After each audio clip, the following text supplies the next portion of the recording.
মৃদু শৈত্যপ্রবাহ শুরু হয়েছে পঞ্চগড় ও মেহেরপুরে। আবহাওয়া অধিদপ্তর বলছে শুধু উত্তরাঞ্চল নয়, দক্ষিণ পশ্চিমাঞ্চলেও শৈত্যপ্রবাহ ছড়িয়ে পড়তে পারে এ সপ্তাহে।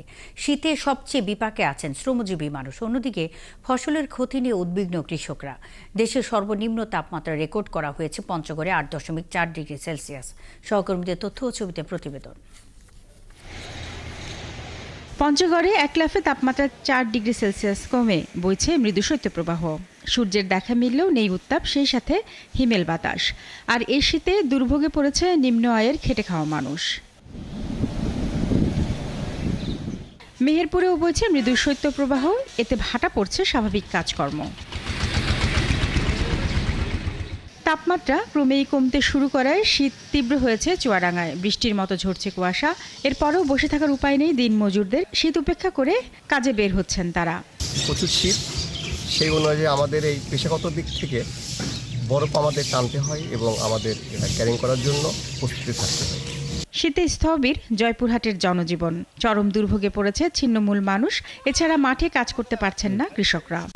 হাত পাও জ্বলে কটকটকে ধরিচ্ছে, কোনো মাঠে কাজ করা যাচ্ছে না। বীজতলার থেকে যে বীজ আমরা যে বুনবো, খুব চিন্তার মধ্যে আছি। 3 দিন থেকে প্রচুর শীত, আগে একটু কম ছিল, তারপরে মানুষজন প্রচুর হারে আসতেছে। গত কয়েকদিন নওগাঁয় তাপমাত্রা কম থাকলেও সকালে সূর্যের দেখা মিলেছে। এতে জনজীবনে স্বস্তি ফিরেছে।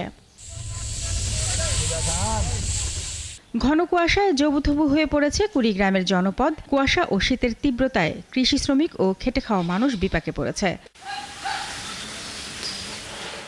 কুড়িগ্রাম কৃষি আবহাওয়া অফিসের তথ্য অনুযায়ী এ মাসের 15 তারিখের পর কমপক্ষে 2টি শৈত্যপ্রবাহ বয়ে যাওয়ার শঙ্কা রয়েছে। শীতের কাপড় আমাদের গরিব মানুষের তো তেমন কাপড় নাই, স্বাভাবিকভাবে যেভাবে চলা যায় কোনো রকম করে চলে যায়।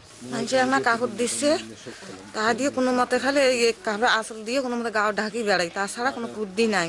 টাকা পয়সা নেই, এই জন্য জামালপুরে গত 2 দিন ধরে শীত তীব্র হয়েছে। ঘন কুয়াশা আর ঠান্ডা বাতাসে অনুভূত হচ্ছে হাড় কাঁপানো শীত।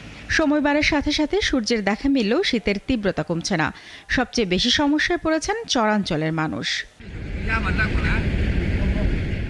দক্ষিণের জনপদ ঝালকাঠিতে জেঁকে বসেছে তীব্র শীত। বেলা বাড়ার সঙ্গে সঙ্গে সূর্যের দেখা মিললেও হিমেল বাতাসের কারণে শীতের তীব্রতা কমছে না। শীত ও ঘন কুয়াশার কারণে বিপর্যস্ত হয়ে পড়েছে মৌলভীবাজার জেলার জনজীবন। বিশেষ করে চা শ্রমিকদের দুর্ভোগ অনেক বেড়েছে। শামিন স্বপ্না, ৭১।